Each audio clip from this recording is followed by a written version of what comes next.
ഇപ്പൊ മൗലവി അവിടെ തെറ്റിദ്ധരിപ്പിച്ചതാണ്, അർത്ഥം മാറ്റി പറഞ്ഞതാണ്. ഇനി സഹോദരന്മാരെ, അങ്ങനെ ഒരുപാട് വിഷയങ്ങളുണ്ട്, ഞാനിപ്പോൾ കടക്കുന്നില്ല. ഇനി നിങ്ങൾ ഫത്ഹുർ റബ്ബാനി നോക്കൂ, മുഹീദ്ദീന്റെ മറ്റൊരു കിതാബാണ്.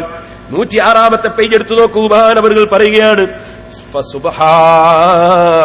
സുബ്ഹാന മൻ അഹ്വജൽ ബഅദ ഇലൽ ബഅദ് ലഹു ഫീ ദാലിക ഹുക്ം.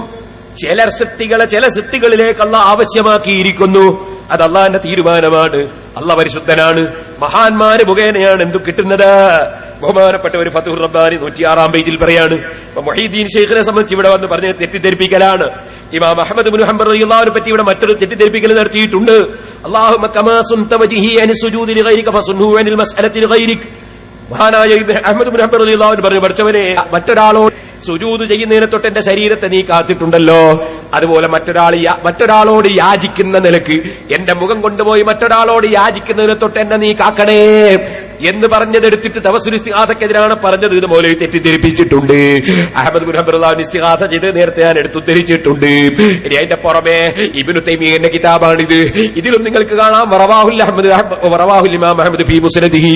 അഹ്മദ് ഇബ്നു ഹംബൽ റളിയല്ലാഹു അൻഹു ഇസ്തിഗാസയും തവസ്സുലും റിപ്പോർട്ട് ചെയ്തിട്ടുണ്ട്. സഹാബത്ത് ഇസ്തിഗാസ ചെയ്ത് റിപ്പോർട്ട് ചെയ്തിട്ടുണ്ട്. അത് ഈ മജ്മൂഉൽ ഫതാവയുടെ 267-ാമത്തെ പേജിലുണ്ട്. ഇതുപോലെ വൈദാ സഅൽത ഫസ്അലില്ലാഹ് എന്ന് പറഞ്ഞ ഹദീസ് മൂലം ഉദ്ധരിച്ചിട്ടുണ്ട്. നിങ്ങൾ ആരോടും യാചിക്കരുത്, നിങ്ങൾ അള്ളാഹുവോട് ചോദിച്ചോ, നിങ്ങൾ കൈകാട്ടി യാചിക്കാൻ പോകരുത് എന്ന് പറയുന്ന ഹദീസുകൾ മൗലവി എടുത്ത് ഉദ്ധരിച്ചിട്ടുണ്ട്. ഇതുപോലെ തന്നെ എല്ലാ വിഷയത്തിന്റെയും ഉടമസ്ഥൻ അള്ളയാണ്. അതുകൊണ്ട് എല്ലാറ്റിന്റെയും ഉടമസ്ഥൻ എന്ന നിലക്ക് അള്ളാഹുവോട് മാത്രമേ ചോദിക്കാവൂ. മറ്റുള്ളവരോടൊക്കെ കാരണക്കാരെന്ന നിലക്കാണ് മുസ്ലിമീങ്ങൾ ചോദിക്കുന്നത്. എന്നാൽ ഉടമസ്ഥൻ എന്ന നിലക്ക് ഒരു സൃഷ്ടിയോടും ഒരു ശക്തിയോടും ചോദിക്കാൻ പാടില്ല.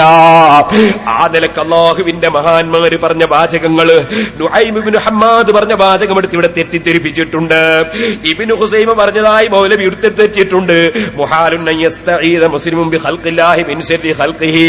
സൃഷ്ടികളെ ശർറിൽ നിന്ന് സൃഷ്ടിയോടൊരു മുസ്ലിം അഭയം തേടൂല, അങ്ങനെ തേടുക എന്നതുണ്ടാവൂല ഇബ്നു ഹുസൈമ പറഞ്ഞിട്ടുണ്ട് പോൽ. മൗലവി ചോദിക്കട്ടെ, പിന്നെ പോലീസ് സ്റ്റേഷൻ എന്തിനാ? സൃഷ്ടികളെ ചെറുന്ന് സൃഷ്ടികളോട് അഭയം തേടൂലെ, പിന്നെ പോലീസ് സ്റ്റേഷൻ എന്തിനാ? പിന്നെ ഹൈക്കോടതി എന്തിനാ? സുപ്രീം കോടതി എന്തിനാ? അവിടൊക്കെയുള്ള സൃഷ്ടികളല്ലേ, സൃഷ്ടികളോട് അഭയം തേടിക്കൂടാന്ന് ഇബ്നു ഹുസൈമ പറഞ്ഞെന്നോ? ഇബ്നു ഹുസൈമ പറഞ്ഞതിന്റെ അർത്ഥം നിങ്ങൾക്ക് മനസ്സിലായില്ല മൗലവി. അതുകൊണ്ട് കുറെ വാചകങ്ങൾ എടുത്ത് തെറ്റിദ്ധരിപ്പിക്കാൻ മൗലവി ശ്രമിച്ചിട്ട് അള്ളാന്റെ ഖുർആൻ ദുർവ്യാഖ്യാനം ചെയ്തുകൊണ്ട് മൗലവി പറയാണ്, ഖുർആനിലുണ്ട്. അത് ശരിയാണ്, ഖുർആനിലുണ്ട്. പക്ഷേ അർത്ഥങ്ങൾ പറഞ്ഞ പോലല്ല. അതിൽ പറയുന്നത് എന്താണ്? അല്ലല്ലാത്ത ദൈവത്തിനെ ആരാധിക്കുന്നവർക്ക് തെളിവില്ല എന്നാ. അല്ല, റസൂലുള്ളാഹിനെ വിളിച്ച് ഇസ്തിഗാസ ചെയ്യുന്നവർക്ക് തെളിവില്ല എന്നല്ല അതിന്റെ അർത്ഥം. തവസ്സുൽ ചെയ്യുന്നവർക്ക് തെളിവില്ലെന്നല്ല അതിന്റെ അർത്ഥം. ഇനി സഹോദരന്മാരെ, ഒറ്റക്കാര്യം